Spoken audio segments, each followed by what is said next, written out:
జనవరి 17, 2026 నాటికి America Iran ఉద్రిక్తతలకు సంబంధించి తాజా అప్డేట్స్ ఇక్కడ ఉన్నాయి. ప్రస్తుతానికి నేరుగా యుద్ధం జరగడం లేదు, కానీ పరిస్థితి చాలా ఆందోళనకరంగా ఉంది.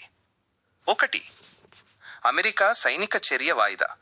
తాజా నివేదికల ప్రకారం ఇరాన్పై జరపాల్సిన సైనిక దాడిని అమెరికా ప్రస్తుతానికి వాయిదా వేసింది. ఇజ్రాయెల్ విజ్ఞప్తి: ఇరాన్ నుండి ఎదురయ్యే ప్రతిదాడులను తట్టుకోవడానికి తమకు మరింత సమయం కావాలని ఇజ్రాయెల్ ప్రధాని నెతన్యాహు కోరడంతో అధ్యక్షుడు ట్రంప్ ఈ నిర్ణయం తీసుకున్నట్లు తెలుస్తోంది. రష్యా మధ్యవర్తిత్వం. ఇరాన్ మరియు ఇజ్రాయెల్ మధ్య చర్చల కోసం రష్యా మధ్యవర్తిత్వం వహిస్తానని ప్రతిపాదించింది. 2. ట్రంప్ టారిఫ్ హెచ్చరిక. 25% సుంకం. అమెరికా అధ్యక్షుడు డొనాల్డ్ ట్రంప్ ఇరాన్ను ఆర్థికంగా దెబ్బతీయడానికి ఒక పెద్ద నిర్ణయం తీసుకున్నారు.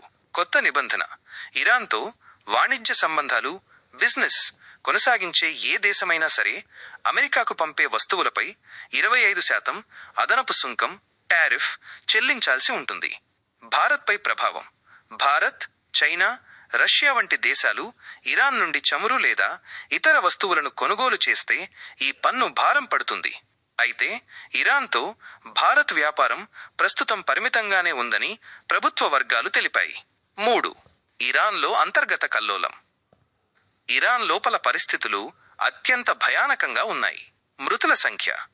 ప్రభుత్వ వ్యతిరేక నిరసనలపై భద్రతా దళాలు జరిపిన కాల్పుల్లో ఇప్పటి వరకు సుమారు 2600 నుండి 3000 మంది మరణించినట్లు మానవ హక్కుల సంస్థలు చెబుతున్నాయి. కొన్ని నివేదికలు ఈ సంఖ్య ఇంకా ఎక్కువే ఉండవచ్చని పేర్కొంటున్నాయి.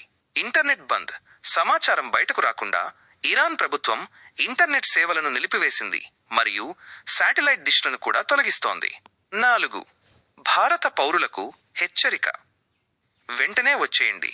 ఇరాన్లో పరిస్థితులు ఎప్పుడు ఎలా మారుతాయో చెప్పలేమని అక్కడ ఉన్న భారతీయ పౌరులు వెంటనే ఆ దేశాన్ని విడిచి రావాలని భారత విదేశాంగ శాఖ MEA అత్యవసర అడ్వైజరీ జారీ చేసింది.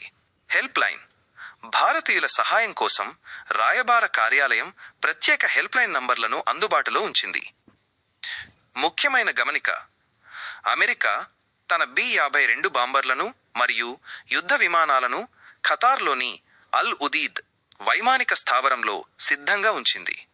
ఇరాన్ నిరసనకారులపై మరింత హింసకు పాల్పడితే అమెరికా ఏ క్షణమైనా దాడులు చేసే అవకాశం ఉంది.